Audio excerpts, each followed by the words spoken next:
Hello everyone and welcome है आप सभी का आईएफएस के इस शानदार प्लेटफॉर्म के ऊपर। तो हर साल जो है आईआईटी का एग्जाम होता है और उसी के साथ साथ रिजल्ट भी अनाउंस होता है। आईएफएस के बच्चे जो है पिछले कुछ सालों से बहुत अच्छे से परफॉर्म करते हैं आईआईटी के इस एग्जाम में। वैसे ही हम जानते हैं, उनसे डिस्कशन करते हैं उनके रिगार्डिंग उनकी जर्नी क्या रही, उन्होंने किस तरीके से प्रिपरेशन किया, ताकि जो है आगे आने वाले जो भी एस्पिरेंट्स है नेक्स्ट साल के लिए, तो वो भी उनसे कुछ मोरल ले उनसे कुछ मोटिवेशन लेके उसी की तरह ही प्रिपरेशन करके आगे आने वाली साल्स में बहुत अच्छे से परफॉर्म कर सके। तो hello, first of all hello. So, good evening.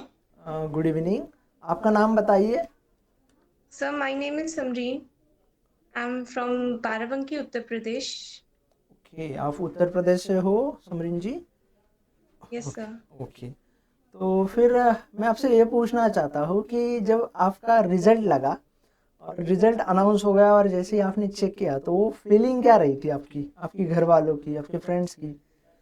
So, firstly तो मैंने घर पे किसी से शेयर नहीं किया क्योंकि मुझे डर लग रहा था कि क्या होगा, कैसा रिएक्शन आएगा। और साइट ही बहुत देर तक नहीं चली व्हेन जब मैंने रिजल्ट ओपन किया and was like I qualified. बहुत ज़्यादा खुशी हुई कि फाइनली क्वालिफाइड। एंड करेंटली अब नेक्स्ट एग्ज़ाम के ऊपर भी फोकस है, गैट बी के ऊपर। ओके, तो क्वालिफाई हो गया, फिर घर वालों का, दोस्तों का क्या रिएक्शन था इसके ऊपर? So everyone is so happy। मम्मा को बताया, मम्मा भी लाइक ठीक है, बहुत मेहनत की है, अच्छा है।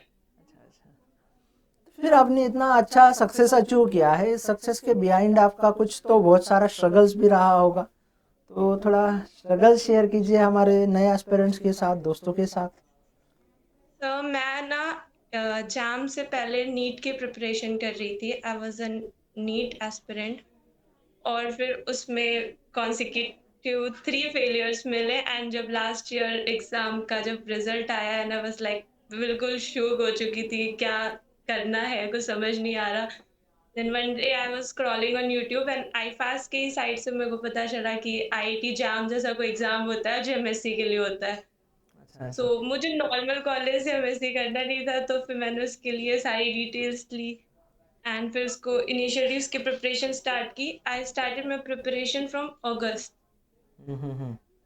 मैंने उसके प्रिपरेशन को स्टार्ट किया एंड बहुत सारी चीजें हुई क्योंकि आप साथ के साथ बीएससी भी चल रहा था थर्ड ईयर एंड नवंबर दिसंबर में फिर उसका एग्जाम, उसकी भी चीजें हो गई तो बीच में स्टडी डिस्टरबेंस हुई एंड फिर after that all okay, was फिर ओके। आपका नीट में भी फेलर हो गया, बाकी भी सारी चीज़ें हो गई, तो थोड़ा एजुकेशनल जर्नी स्टार्ट से शेयर करना चाहोगे, ताकि एस्पिरेंट्स को थोड़ा और अच्छे से पता चले आपके बारे में, सबरिन जी? मैंने ट्वेल्थ भी अपने यहाँ बाराबंकी से ही किया है, साइंटर कॉलेज से। एंड मेरे ट्वेल्थ में 80% थे। I was top at that time and after that फिर मैंने नीट का फर्स्ट अटेम्प्ट दिया, मुझे बीडीएस मिल रहा था बट मैंने छोड़ दिया इन द होप कि मुझे एमबीबीएस करना है। अच्छा। एंड फिर वो मुझे नहीं मिला। फिर सेकेंड अटेम्प्ट दिया, बीएचएमएस मिला, फिर छोड़ दिया कि चलो एक अटेम्प्ट और देते हैं, बीएससी तो है ही मेरी। और फिर थर्ड अटेम्प्ट में कुछ नहीं मिला एंड उस टाइम तो बिल्कुल मैं वो हो गई। फिर मैंने देखा वेखा कि क्या करना है, एमएससी नॉर्मल कॉलेज से करना नहीं क्योंकि इतना बड़ा ड्रीम देखा है, अब जाके नॉर्मल कॉलेज से एमएससी करना इज नॉट वर्थ इट। तो फिर उसके बाद फिर मैंने जैम की प्रिपरेशन स्टार्ट की एंड आप लोगों के वीडियोस के थ्रू, यूट्यूब के जो क्वेश्चन सेशंस होते हैं उसके through and got there. Okay, तो फिर ये जो नीट का फेलर रहा और उससे डायरेक्टली जाम में स्विच करके फिर से प्रिपरेशन करना, फिर से मेहनत करना, तो ये फेज में आने के लिए आपके मतलब मोटिवेशन क्या रहा? तो मतलब मोटिवेशन यही है ना शुरू से कि लाइफ में कुछ बहुत बड़ा अचीव करना है। वो belonging from the middle class family और बीइंग अ गर्ल, तो वो चीज ग्रो करना लाइफ में कि हाँ कुछ करना है कि मिडिल क्लास फैमिली से एक गर्ल बिलोंग कर रही है तो पेरेंट्स को प्राउड कराना है फैमिली का कि हाँ ये कर सकती है। तो वो मोटिवेशन कहीं ना कहीं अभी भी है कि हाँ वो करना है कि मम्मा पापा को प्राउड फील कराना है। ओके, मम्मा पापा को प्राउड फील करवाना है आपको। तो फिर यस। जो आपका मतलब ठीक है, अब आपने प्रिपरेशन किया, आपका अच्छा रिजल्ट भी आ गया, तो फिर आपने जब प्रिपरेशन करना स्टार्ट किया आईआईटी जाम के लिए, तो आपके लिए कंप्लीटली प्रिपरेशन नया था क्योंकि तब तक आप नीट का प्रिपरेशन कर रहे थे। तो यस, अगर सब क्वेश्चन तो बिल्कुल नहीं आता क्योंकि 10th के बाद तो मैथ्स तो छुई भी नहीं थी। हाँ, तो फिर मैं आपसे ये पूछना चाहता हूँ कि इतने बड़े सिलेबस को आपने मतलब कैसे टारगेट किया, कैसे अप्रोच किया, थोड़ा आराम से और थोड़ा ब्रीफली बताओ ताकि और अच्छे से क्लियर हो जाए बच्चों को। सर जब मैंने सिलेबस देखा तो फिजिक्स केमिस्ट्री पोर्शन तो ठीक था कि हाँ मैंने किया था नीट में, तो बेसिक्स आता है उससे कर लेंगे। बट मैंने एक मिस्टेक की, वो मैं अभी एट द एंड एड्रेस करना चाहूंगी कि कोई भी ना करे। मैंने सिलेबस देखा, मेरे लिए बायोकेमिस्ट्री बिल्कुल न्यू थी। वो उसका इतना ह्यूज सिलेबस, वो थोड़ा टफ था, मेरा वीक पॉइंट भी था बायोकेमिस्ट्री। बाकी चीजें जैसे मैंने बेसिक्स पढ़ी हुई थी एनसीईआरटी की, तो मुझे थोड़ा उससे हेल्प मिला हुआ था। फिर बाद में मैंने लेक्चर्स किए यूट्यूब के थ्रू, एंड इनिशियली मैंने एक बैच परचेज किया था फ्रॉम, मुझे कुछ नॉलेज नहीं थी तो दूसरे इंस्टीट्यूट से एक बैच भी मैंने परचेज किया था। तो मैंने थोड़े दिन लेक्चर्स किए, अगस्त से मैंने स्टार्ट किया और वन बाय वन टॉपिक्स को किया, लाइक जो बायोकेमिस्ट्री की, सेल बायो की।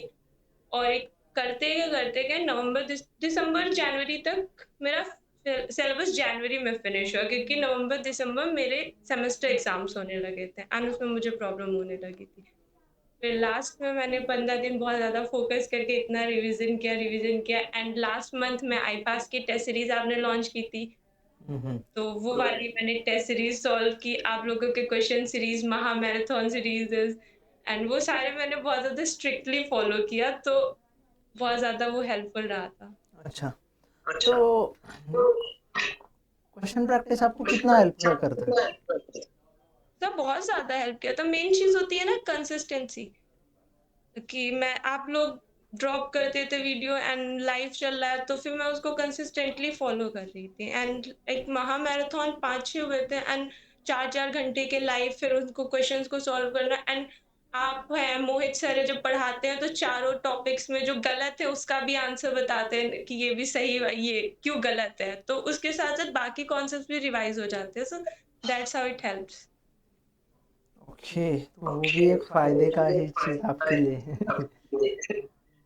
तो फिर इतने बड़े सिलेबस को जब आप टारगेट कर रहे होते तो फिर बायोकेमिस्ट्री, माइक्रोबायोलॉजी, सेल बायोलॉजी, इसमें तो आपको दिक्कतें आई। सर मेरा सेल बायो मुझे इंटरेस्टिंग लगता है, माइक्रो भी इंटरेस्टिंग लगता है।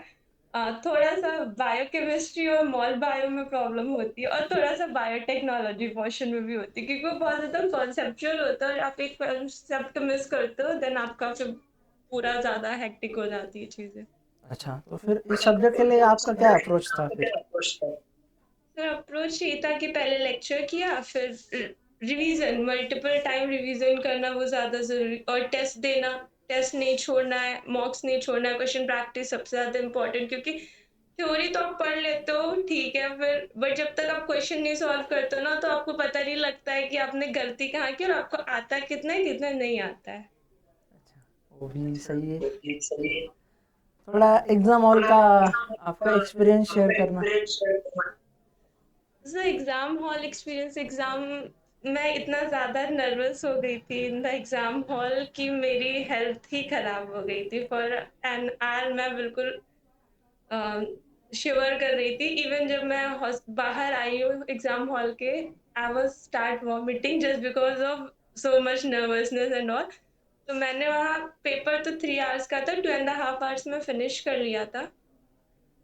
और जब मैंने पहले सेक्शन वाइज किया था, मैंने उसको 3 अटेम्प्ट में किया था, लाइक मैंने पहले सारे क्वेश्चंस देख लिए थे और जो जो मुझे आ रहा था कि मुझे श्योर हूँ कि मुझे आता है, मैंने उस पर टिक कर दिया था। फिर सेकेंड राउंड में गई थी जिसमें थोड़ा सा डाउट था कि हाँ ये नहीं होंगे, ये इसमें डाउट है, फिर वो क्वेश्चंस मैंने किए। एंड लास्ट में जब टाइम बचा तो उसमें मैंने वो क्वेश्चंस पे फोकस किया जो लग रहा था मुझसे बिल्कुल नहीं होंगे। फिर एनईटी में मार्क नेगेटिव कटते नहीं है और एमएसक्यू में भी नहीं, तो फिर मैंने कहा इस पे कर देती हूँ, जो जो आ रहा है वो कर देते हैं, छोड़ना अगर सही होगा तो ठीक है, नहीं सही होगा तो। अच्छा, तो ठीक है, तो जाने दो। तो फिर मैथ्स को आपने कभी 10th के बाद छुआ नहीं था, तो फिर मैथ्स के लिए क्या रहा आपका?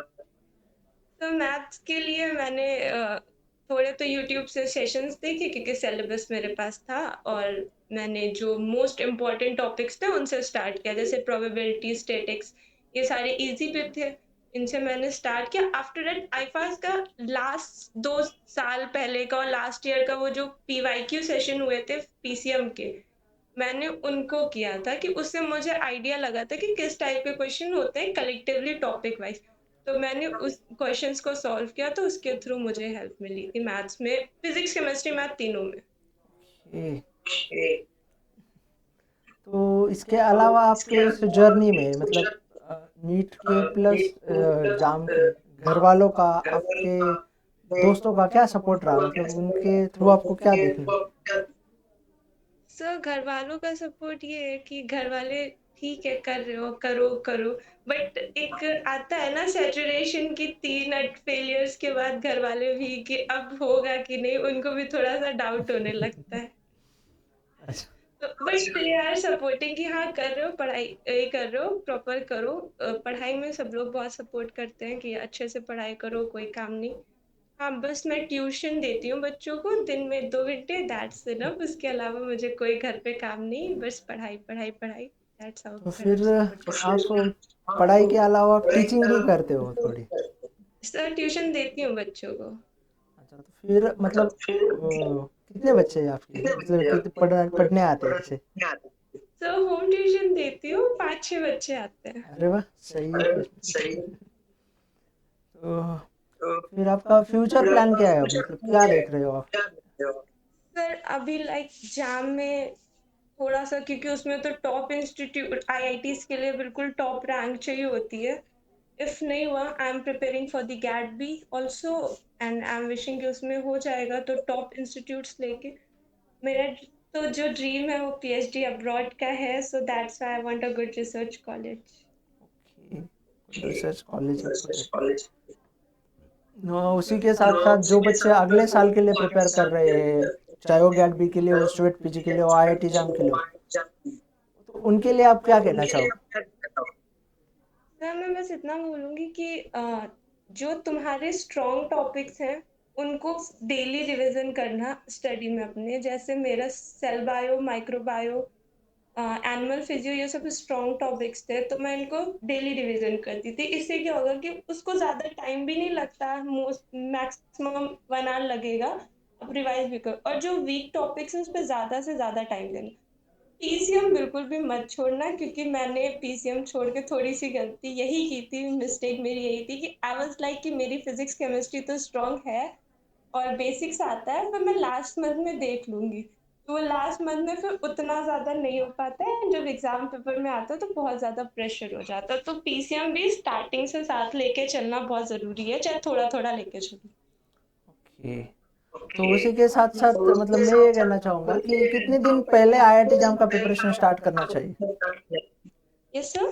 कितने दिन पहले आईआईटी जाम का प्रिपरेशन स्टार्ट करना चाहिए?